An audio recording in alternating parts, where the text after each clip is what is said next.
तो आज हम एक ऐसी कहानी पर बात करने वाले हैं जो साल 2018 की है, उत्तराखंड के पहाड़ों की। हाँ, और ये सिर्फ एक आम कहानी नहीं है। नहीं, बिल्कुल नहीं। हमारे पास जो दस्तावेज है उसका नाम है the ghostly passenger of Uttarakhand.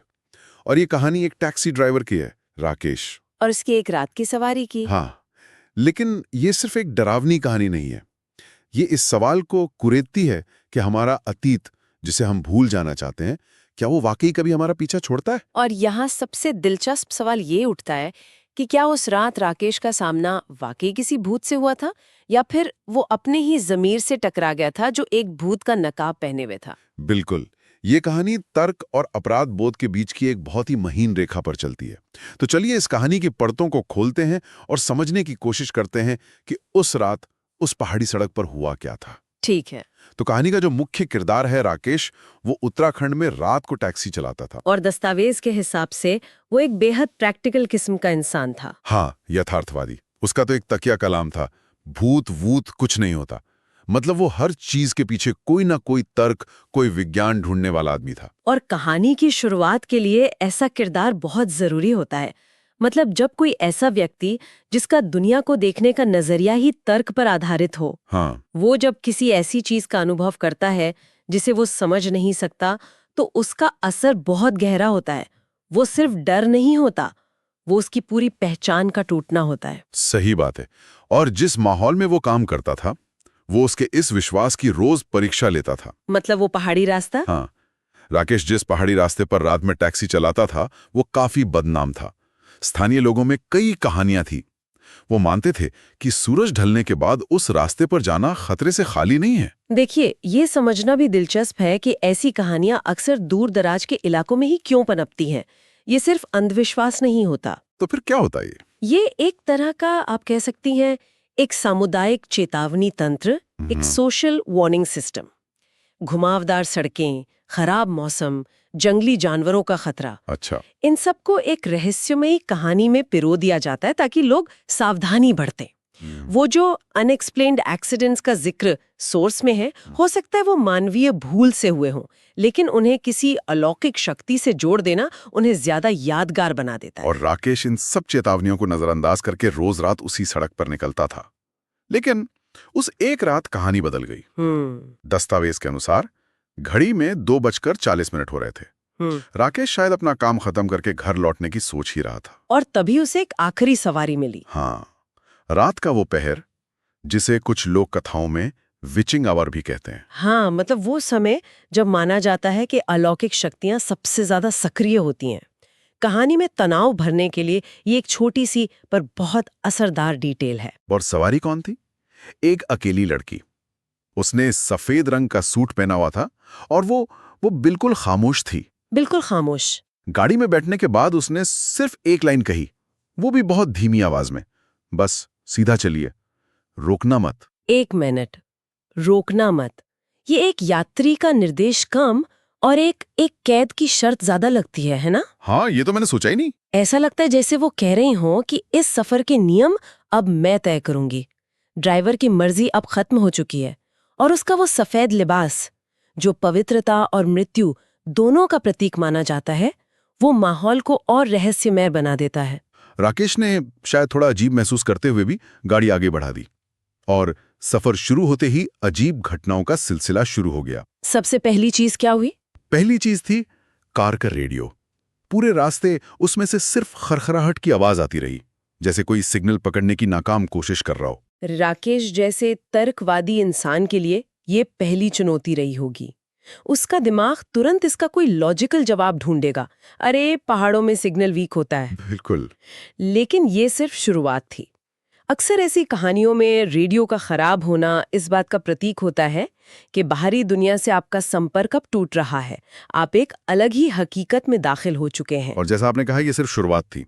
अगली चीज जो हुई वो थी तापमान। गाड़ी के अंदर का टेम्परेचर अचानक बहुत तेजी से गिरने लगा। अच्छा। हाँ, इतनी ठंड कि राकेश को भी वो चुभने लगी। उसका तर्कवादी दिमाग शायद अब भी कोई बहाना ढूंढ रहा होगा। पहाड़ी इलाका है, रात में ठंड बढ़ जाती है। बिल्कुल। उसका दिमाग एक एक करके इन घटनाओं को खारिज करने की कोशिश कर रहा है। एक घटना इत्तेफाक हो सकती है, 2 घटनाएं भी शायद, लेकिन जब तीसरी और सबसे बड़ी घटना होती है, तब उसके सारे तर्क जवाब दे जाते हैं। हाँ, और वो तीसरी घटना तब हुई जब राकेश ने आदतन अपनी रियर व्यू मिरर में देखा। और उसे पीछे बैठी लड़की का कोई अक्स, कोई प्रतिबिंब दिखाई नहीं दिया। मतलब सीट खाली थी। नहीं, सीट फिजिकली खाली नहीं थी। वो जानता था कि लड़की वहीं बैठी है, पर शीशे में वो मौजूद नहीं थी। ये कहानी का सबसे अहम मनोवैज्ञानिक मोड़ है। अब सवाल ये उठता है कि एक प्रैक्टिकल आदमी ऐसी स्थिति में क्या करेगा? पलट कर देखेगा? हाँ, उसका पहला रिएक्शन होगा कि वो पलट कर देखे, ये पक्का करने के लिए कि उसकी आंखें उसे धोखा को नहीं दे रही। लेकिन सोर्स के मुताबिक राकेश ऐसा नहीं करता। नहीं करता।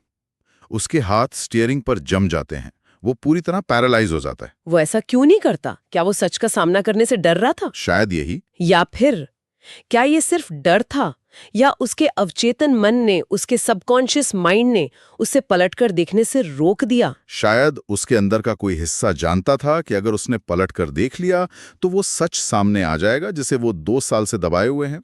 मतलब उसका शरीर डर से नहीं, बल्कि अपने ही अतीत के बोझ से जम गया था। हो सकता है। ये एक बहुत ही अलग नजरिया है। वो पूरी तरह से फंस चुका था। सामने अंधेरी सड़क, गाड़ी चल रही है, और पीछे कोई ऐसा है जिसका वजूद होकर भी नहीं है, और वो गाड़ी रोक भी नहीं सकता। वो फंसा नहीं था, उसे एक खास मंजिल तक ले जाया जा रहा था।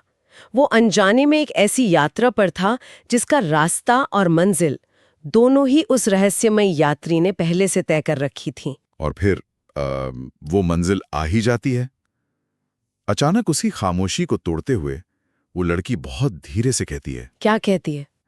यहीं जहां मैं मरी थी। और इन शब्दों के साथ कहानी का मकसद साफ हो जाता है। अब तक जो हो रहा था वो राकेश को डराने के लिए था, उसके तर्क को तोड़ने के लिए था। लेकिन ये शब्द बताते हैं कि ये सिर्फ एक डरावना अनुभव नहीं, बल्कि इंसाफ की एक प्रक्रिया है। बिल्कुल, ये कोई मंजिल नहीं है, ये एक क्राइम सीन है। ये सुनते ही कार अपने आप रुक जाती है। इंजन बंद नहीं होता, बस गाड़ी खुद ब खुद रुक जाती है। और फिर जब राकेश की हिम्मत होती है और वो घबराकर पीछे मुड़कर देखता है तो सीट खाली होती है। वो लड़की जा चुकी थी। और उस खाली सीट के साथ राकेश के सारे तर्क, उसका सारा आत्मविश्वास भी गायब हो गया होगा। अब वो अकेला था, रात के अंधेरे में, एक बदनाम सड़क पर, और एक ऐसे सच के साथ जिसे वो शायद खुद भी पूरी तरह से समझ नहीं पा रहा था। दस्तावेज के मुताबिक इसके बाद क्या हुआ उसे खुद भी याद नहीं। अगली सुबह पुलिस को राकेश सड़क के किनारे अपनी टैक्सी के पास बेहोश मिलता है। तो पुलिस आ जाती है। हाँ, शायद वो डर के मारे या उस मानसिक झटके से बेहोश हो गया होगा। पुलिस के आने से कहानी वापस हकीकत की दुनिया में लौट आती है। अब इस रहस्य की जांच तर्क और कानून के दायरे में होगी। जो घटना राकेश के लिए एक अलौकिक अनुभव थी, वो अब पुलिस के लिए केस फाइल है। सही। पुलिस अपनी जांच शुरू करती है। जब वो उस जगह के रिकॉर्ड खंगालते हैं तो एक पुरानी फाइल सामने आती है।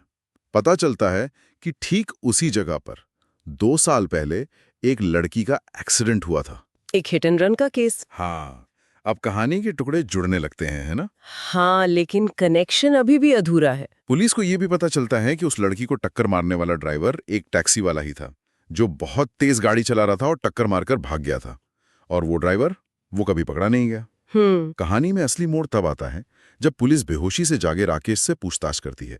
जैसे ही इंस्पेक्टर को ड्राइवर का पूरा नाम राकेश पता चलता है, दस्तावेज कहता है, वो एक पल के लिए खामोश हो जाता है। एक सन्नाटा छा जाता है। हाँ, क्योंकि उस 2 साल पुरानी हिट एंड रन की फाइल पर मुजरिम के तौर पर जिस टैक्सी ड्राइवर का नाम दर्ज था वो कोई और नहीं बल्कि राकेश ही था। और इसी एक पल में पूरी कहानी का मतलब बदल जाता है। ये भूत की कहानी से कर्म और इंसाफ की एक मनोवैज्ञानिक कहानी बन जाती है। बिल्कुल। अब सवाल ये नहीं है कि राकेश को भूत मिला या नहीं।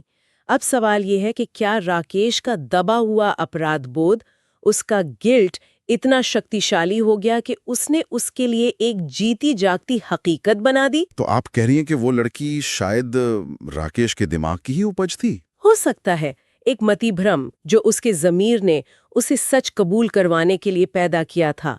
वो उसे डराने नहीं आई थी, वो उसे याद दिलाने आई थी। तो वो पूरा सफर, मतलब रेडियो का खराब होना, ठंड लगना, शीशे में अक्स ना दिखना, ये सब उसके दिमाग का खेल हो सकता है। देखिए, मनोविज्ञान में इसे साइकोसोमैटिक या रिप्रेस्ड मेमोरी के प्रभाव से जोड़ा जा सकता है। रिप्रेस्ड मेमोरी मतलब दबी हुई यादें। बिल्कुल। जब हम किसी बड़े सदमे या अपराध बोध को दबा देते हैं तो वो खत्म नहीं होता, वो हमारे अवचेतन में जिंदा रहता है और सही मौका मिलने पर शारीरिक या मानसिक अनुभवों के रूप में बाहर आता है। और उस रात की खामोशी, वो अकेलापन। हाँ, और उस बदनाम सड़क के माहौल ने शायद राकेश के दबे हुए अपराध बोध को बाहर आने का वो मौका दे दिया। वो लड़की उसी का अतीत थी जो एक यात्री बनकर उसे लेने आई थी।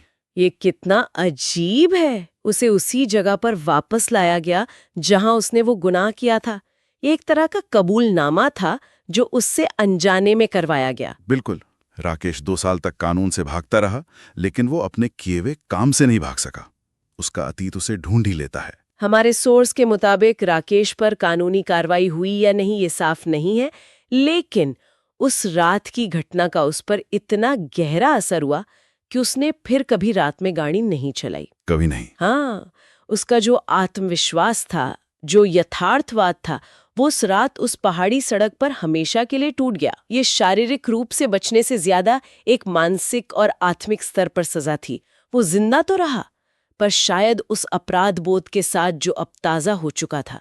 उसने टैक्सी चलाना नहीं छोड़ा। उसने उस सच का सामना करना छोड़ दिया जो रात के अंधेरे में उसका इंतजार करता था। सही कहा। कहानी का अंत एक और दिलचस्प मोड़ पर होता है। दस्तावेज में लिखा है कि आज भी उस रास्ते पर एक चेतावनी का बोर्ड लगा है। अच्छा, क्या लिखा है उस पे? उस पर लिखा है, आखिरी पैसेंजर को कभी नजरअंदाज मत करना। वाह, ये बोर्ड सिर्फ दूसरे ड्राइवरों के लिए एक चेतावनी नहीं है। नहीं। इस कहानी के संदर्भ में इसका एक बहुत गहरा दार्शनिक मतलब है। ये शायद ये कहता है कि हमारे किए हुए कर्म ही हमारे आखिरी मुसाफिर होते हैं। वो हमारे ज़मीर में, हमारी यादों में चुपचाप बैठे रहते हैं, और हम उन्हें नजरअंदाज करने की कितनी भी कोशिश करें, एक दिन वो हमें हमारी मंजिल तक यानी हमारे कर्मों के अंजाम तक पहुंचा ही देते हैं। वो आखिरी पैसेंजर कोई भूत नहीं, हमारा ज़मीर है। ये वाकई सोचने पर मजबूर करता है।